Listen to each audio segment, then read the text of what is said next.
Ready, start. The key to happiness lies in our own state of mind, as it is the mind that is the primary obstacle to happiness.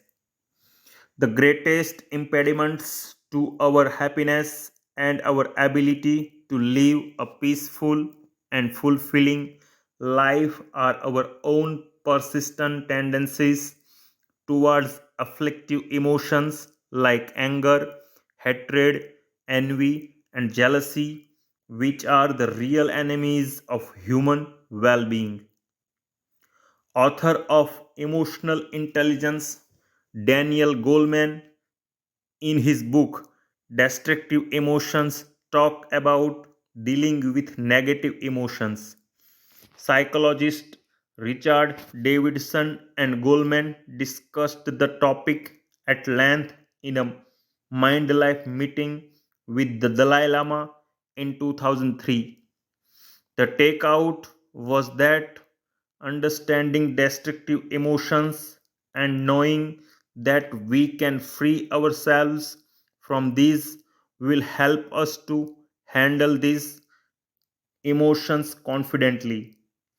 Some may argue that we are completely directed and hand-wired by biology and that affective emotions are part of our nature.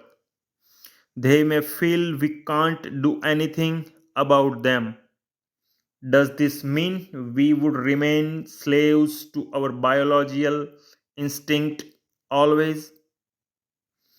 All religions have long recognized that human beings possess the capacity to change from within. Indic spiritual traditions are replete with such stories. Valmiki transformed from hunter to Sanskrit scholar. Angulimal from cruel dacoit to follower of Buddha. Tulsidas from a lustful layman to great Sanskrit poet. Recent findings in brain plasticity have demonstrated that nothing is cast in stone. Changes do take place. Brain patterns can and do change over time in response to our thoughts and experiences.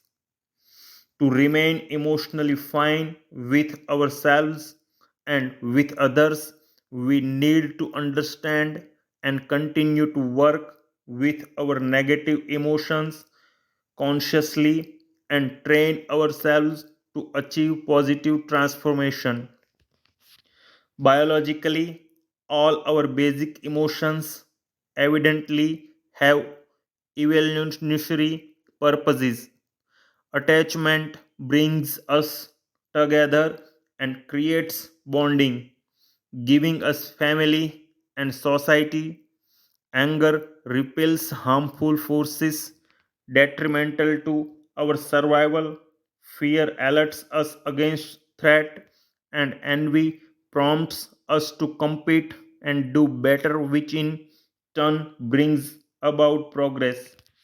So, scientifically, these emotions do have their positive aspects and biological dimensions so long as they do not spiral out of control. Emotions have dual aspect. All of them have destructive and non-destructive sides.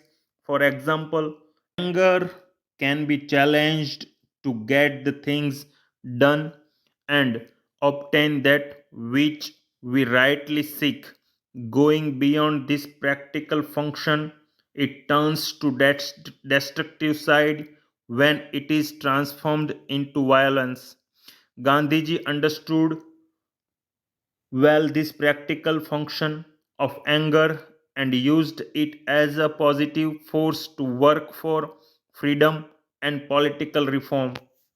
Likewise, Dawood enables us to seek answers and improves our understanding, but when it becomes pathological, it paralyzes us, preventing us from taking decisive action. Competition, so long as it is not driven by ego, can be constructive, leading to progress.